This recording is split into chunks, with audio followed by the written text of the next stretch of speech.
Hi, Brianne Jennifer Webb here in my library at WebbSprout Learning Programs in Saskatoon, Saskatchewan. And I'm here today to explain a few things, I guess. I've been a teacher most of my life, and one of the things I find a little bit interesting, I guess, at this point, if not ironic, is, I should know better. I've been trying to explain my situation with writing. And I write a lot, and apparently I write fairly well. And I've had to. I've spent most of my life writing for third graders and creating all sorts of wonderful materials that they can understand. And now I'm obviously writing at a higher level, but I still pay the same attention and care to my words. And, I've got a lot to say. And, the thing I should know better is that people don't have time to read. Well, they set aside a little bit of time every day for reading something. Usually something they encounter on Facebook. Unfortunately, a lot of it they get caught in an AI generated content, and at the end of the day, pieces like mine might get bookmarked, they might get liked, they get looked at, but do they get read? Maybe. And the bigger question is anyone really paying attention and understanding? This is a tic-tac world, and everybody is making their videos. So here I am in my library, and today I'm going to be shooting a series of short and long, who knows, videos to explain my situation. None of it scripted, none of it really rehearsed, other than the autistic scripting that we all do in the morning in the mirror before every day, figuring out every conversation in advance. But I'm not even really doing this one. I'm using my improv training, and thanks to Soul City Improv for that experience. And I don't know, I'm almost tempted to do little shout outs to the people who made those things happen. I've got names floating in my head, but I'll save them for another video, I guess.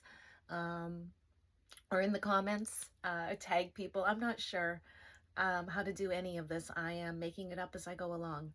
But what I do know is that I do have a story to tell, and I've been telling it for months. And I've got a lot of people following and caring. But here's the thing. I only have a couple of weeks. School starts, and that storm that I keep talking about, well, it's here, and it's, it might feel like a beautiful sunny day. And I look out the window and I see the most beautiful garden, and I see so much opportunity and possibility, but also a threat. And so rather than ask anyone to read, I am going to be making a series of little videos, most of them right here in my library in this spot, because I've got everything set up and I'm comfortable. And that's a big part of it. I've got everything set up and I can do what I do when it's all set up.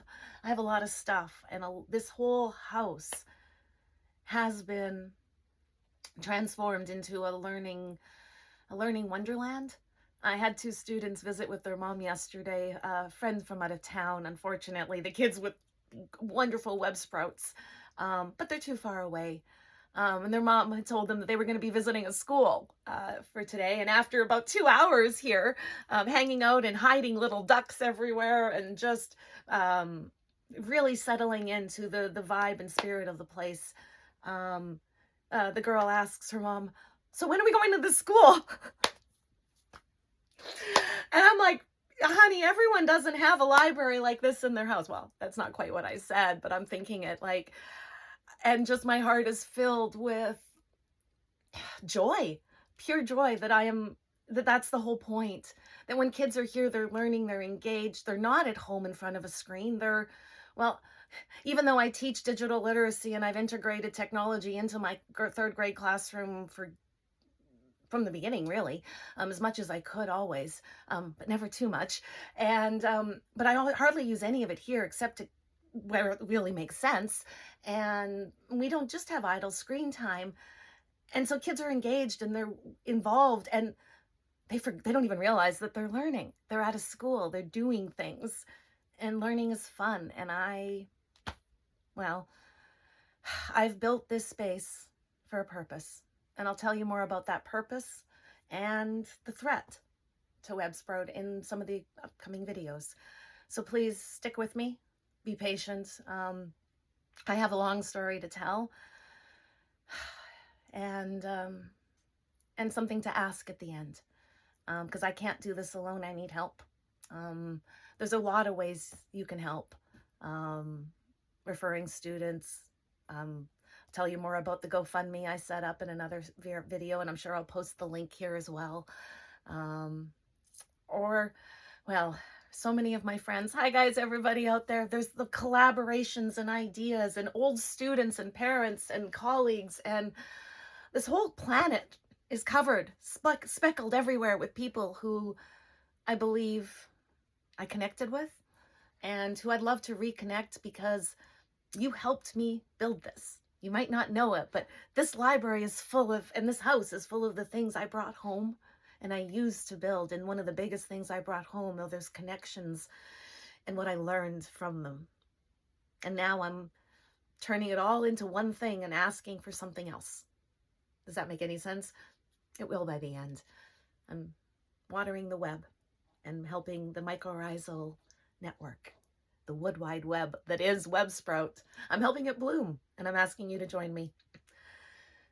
2 weeks till school starts. It's going to be a beautiful year.